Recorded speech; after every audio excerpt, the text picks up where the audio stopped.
Hola organismos vivos del universo, soy el señor Planck y aquí estamos en un nuevo vídeo. Hoy vamos a hablar de matemáticas. Empecemos.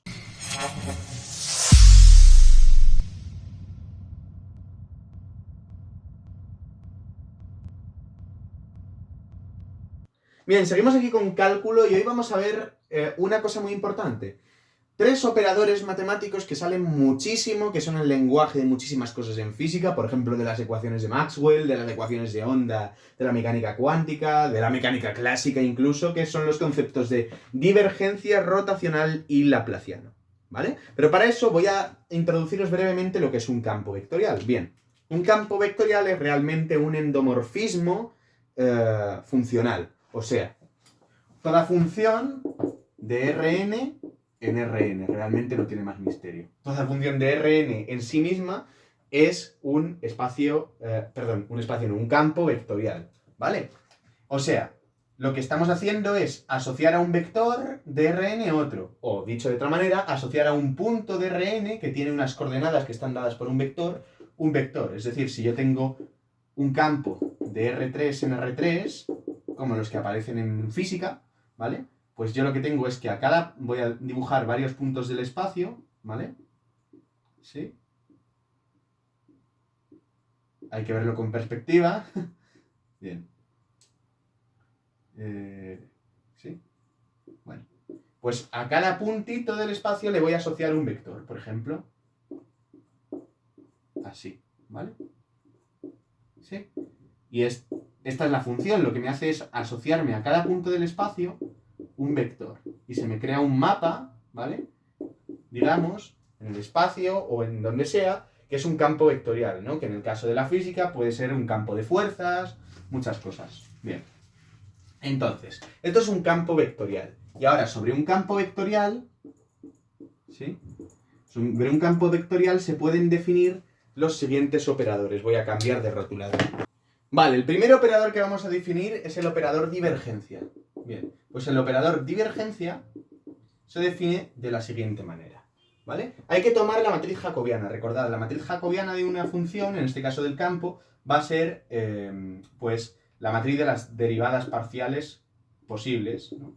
Primero, el gradiente de la primera función de salida, derivada de la función 1 respecto de xn, y vamos tomando los siguientes, ¿no? Fn respecto a x1 y Fn respecto a xn. Nos va a quedar una matriz cuadrada n por n, ¿vale?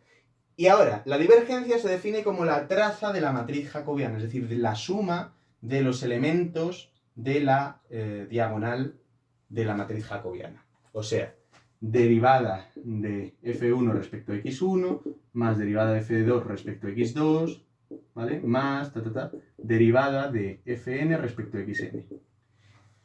Bien, ¿qué símbolo se le suele dar? Pues es un símbolo que nos ayuda a recordar esto, ¿vale? Es un símbolo que nos ayuda a recordar esto, que suele ser el símbolo gradiente producto escalar con la función. Así se define la divergencia, ¿vale?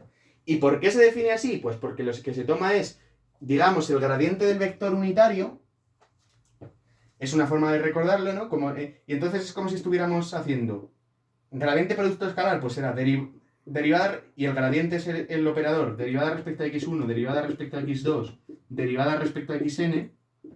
Si yo hago esto producto escalar f1, fn, pues me va a quedar esto, obviamente, este por este, y entonces no es derivada respecto a x1 por f1, sino que es la derivada de f1 respecto a x1, ¿de acuerdo? Por eso no es exactamente el producto escalar, pero es una forma de recordarlo, ¿vale? Por ejemplo, en física se toma la divergencia del campo eléctrico, pues lo que se tiene es la derivada respecto a x, la derivada respecto... Bueno, lo que se tiene es derivada del campo en x respecto a x, más derivada del campo en y respecto a y, más derivada del campo en z respecto a z.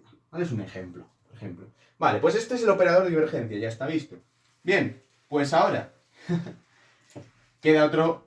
El siguiente, no voy a borrar la matriz jacobiana, ahora veréis por qué, es el operador rotacional. ¿Vale? La divergencia está relacionada con el flujo, pues el rotacional está relacionado con lo que suena, con algo que da vueltas, ¿no? O sea, con un campo vectorial que da vueltas, digamos, ¿no? Entonces, la divergencia de un campo vectorial nos daba un número, ¿vale? Pues el rotacional de un campo vectorial nos va a dar una función, ¿vale? Un vector que va a ser otro campo, bueno, va a ser uno de estos vectores concretamente, ¿no? O todos ellos, ¿bien? Entonces, se puede definir como cierta operación con lo que no es la diagonal, ¿vale? Pero, como esta definición es un poco engorrosa, digamos, para un campo de 3 dimensiones es muy fácil, pero para un campo de más no, pues la forma de recordarlo es gradiente, donde este operador nabla es el operador derivada respecto a x1, ¿vale? Derivada respecto a xn. Este operador, producto vectorial, ojo, la función, ¿vale? De tal manera, pues que sacaríamos el determinante u1, u2, un, ¿no? Derivada parcial, derivada respecto a u1, derivada respecto a x1, derivada respecto a x2, derivada respecto a xn, ¿vale? Y ahora f1, f2, fn. Entonces, cuando hagamos los productos hay que acordarse que esto no es derivada de esto por f2, sino que es derivada de f2 respecto a esto. Y nos saldrá el rotacional, ¿no? Por ejemplo, el rotacional del campo eléctrico, ¿sí? Pues puede tomar, bueno, haríamos el determinante en 3D, que sería IJK, y lo que saliera. Bien, y el último, ¿vale? El último que voy a enseñar es el operador laplaciano o el operador laplaciano, ¿no? Que es como si tomáramos, digamos, divergencia del gradiente, ¿vale? O sea, se representa así, nabla 2 de f, y equivale a las segundas derivadas parciales respecto a la misma variable.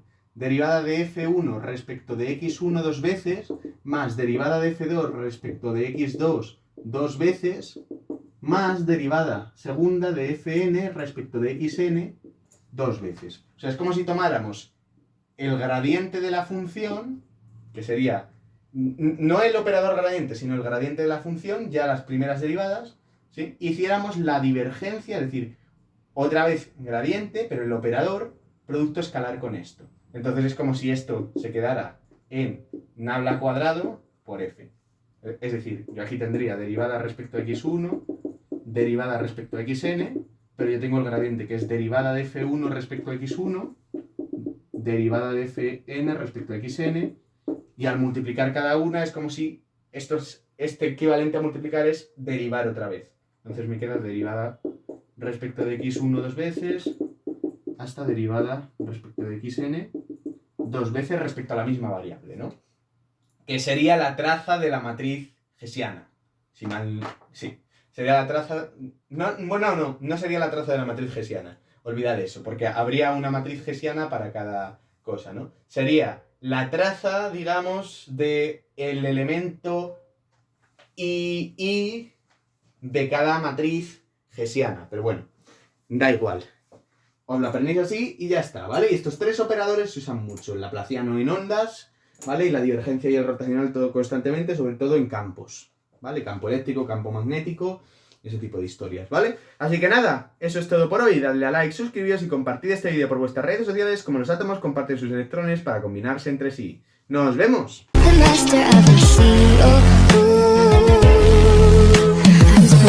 From a young age, taking my soul into the masses, writing my poems for the few